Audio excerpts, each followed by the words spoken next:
Hello everyone, আসসালামু আলাইকুম। কেমন আছো তোমরা? আশা করি ভালো।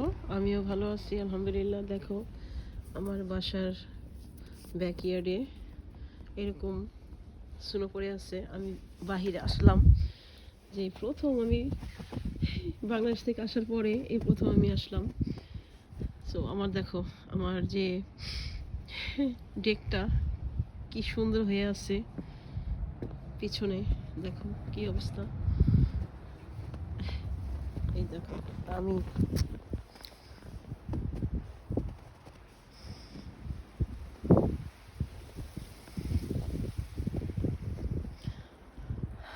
কত সাদা সাদা হয়ে আছে, সব কিছু নষ্ট হয়ে গেছে। বাট এগুলো আমার সব ক্লিন করতে হবে।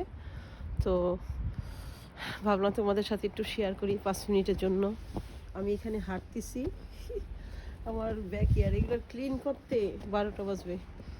তো সামার ছাড়া আমার আর ক্লিন করা হবে না। সো ভাবলাম যে তোমাদের সাথে আমি স্নোটা একটু শেয়ার করি। আমার টেবিল দেখো, টেবিল কি অবস্থা হয়ে গেছে। এই যে আমার চেরি গাছ, ওখানে আমার একটা পিস গাছ আছে ওখানে। বাট এটা আমার কিউই, তোমাদেরকে দেখে সামারে দেখিয়েছিলাম যখন। এটা আবার ঠিক হয়ে যাবে, মানে যখন সামার আসবে অটোমেটিক চলে ঠিক হয়ে যাবে। আর আমার লেবু গাছটা আমি নিতে পারি না ঘরে, তাই। তো এই ছিল আমার ভিডিও আজকে।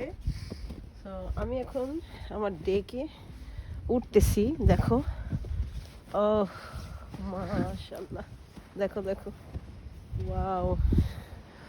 আমি এনজয় করতেছি আমার সোফাতে। আমি এখন বসবো, দেখো, ও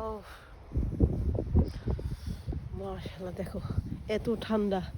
আমি বসবো, ও পানি হয়ে যাবে অনেক ঠান্ডা। আমি ডেকে হাঁটতেছি, মাশাআল্লাহ, আমি এনজয় করতেছি, তাই না?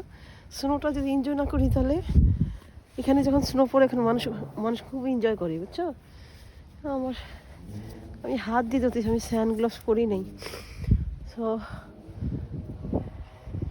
আমেরিকাতে স্নো না পড়ে না, এটাও ভালো লাগে না।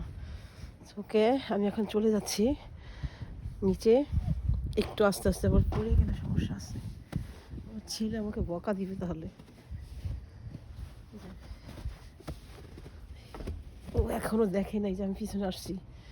তো এই ছিল আমার ভিডিও। আমার জন্য সাবস্ক্রাইব করবা আমার ইউটিউব চ্যানেলটা, আর আমার জন্য দোয়া করবা, আমি যেন ভালো ভালো কাজ করতে পারি, আমার এই হাউসটা আরও সুন্দর করতে পারি ইনশাল্লাহ। খোদা হাফেজ।